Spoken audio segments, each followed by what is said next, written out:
Good morning.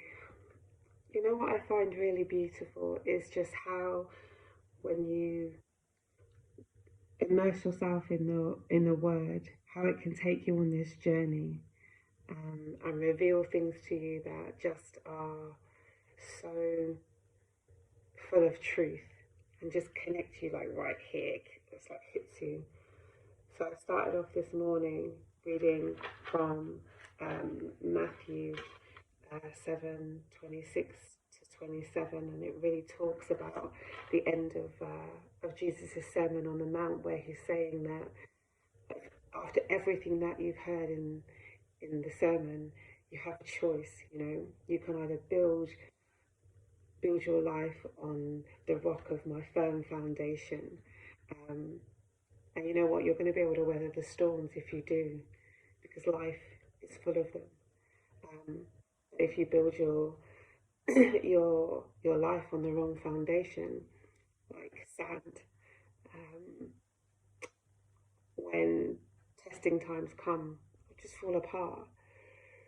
And I just feel like that's just so true, right? We build our lives on material things, on possessions, on looking good, on just worrying about things and focusing on things that are just not set on a firm foundation of the truth, of His love, of His commitment, of His promise to us. And so when things come to test that, because they will inevitably test us, if they're not built knowing that He will never fail us, then it's so easy to get consumed by depression and loneliness and addiction and anxiety and just sickness and just all the things that come along with not knowing and having your roots set firmly in solid foundations, which comes from knowing Him as our personal Lord and Saviour, right? So then it takes me to Isaiah, and I go to the book of Isaiah and 8 to 13, and it's talking about how, let me go back to it. I've lost it. Isaiah 55, and I really want to read it verbatim because there's something beautiful in that. 55 to 17, 55, 8 to 13. My thoughts are nothing like your thoughts, says the Lord, and my ways are far beyond anything you can imagine. And then it goes on. And so the interesting thing with this was that I hadn't gone back really beforehand and read the whole of verse 55, which is talking about, chapter 55, which is talking about the invitation to the Lord's salvation. And there's a piece in the study element of this Bible that says food costs money and only lasts for a short time and meets only our physical need. But God offers us free nourishment that feeds our soul. How do we get it?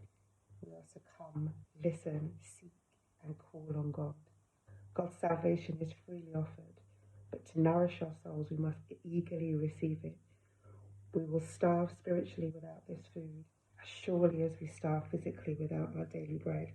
So again, it just goes back to what we're saying in Matthew 7:26 to 27, is that it's that building on that firm foundation. It's just knowing that God's salvation gives us everything that we need. It says, we will starve spiritually without this food as surely as we will starve physically without our daily bread. So not only do we get our lives set on this firm foundation that can weather any storm, we also know that we're going to get all of the nourishment that we need spiritually, and we won't starve for anything. So, then anyway, it takes me to, I had a note from a different study session I'd done. It took me to James 5:17, which talks about Elijah, and I've never studied Elijah before. I don't know, don't judge me, but the beauty of, really, I guess what I want to say today is this part that talks about Elijah realizing or knowing that God speaks through whispers. Yeah. So we have a firm foundation, that we can always depend on, always rely on. He will never fail us. Because of that, we continue to get nourished spiritually through um, through His salvation, through knowing Him. It fills us up with everything that we need to be able to weather any storm. And then here in in chapter 19, 11 to 13, it really talks about Elijah knew the sound of a gentle whisper was God's voice.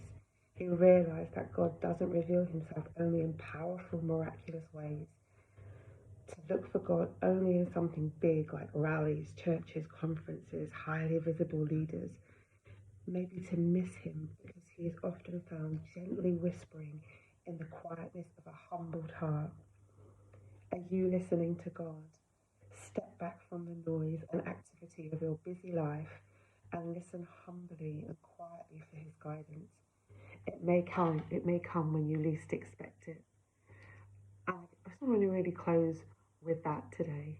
I want to close just saying that we have God's salvation, which is just the most incredible, freeing, firm foundation that we could ever possibly imagine. That doesn't mean that we're not going to come across storms in our life, but what it does mean is that setting ourselves on the firm foundation of the goodness of His love and His promise over our lives and for our lives enables us to hear Him.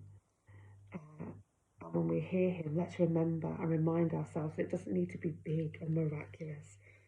That often He speaks to us in the smallest of whispers. And in those smallest of whispers, we're able to be transformed and hear from Him in incredible ways. Have a really blessed day. Have a really blessed week. And I'll catch up with you soon.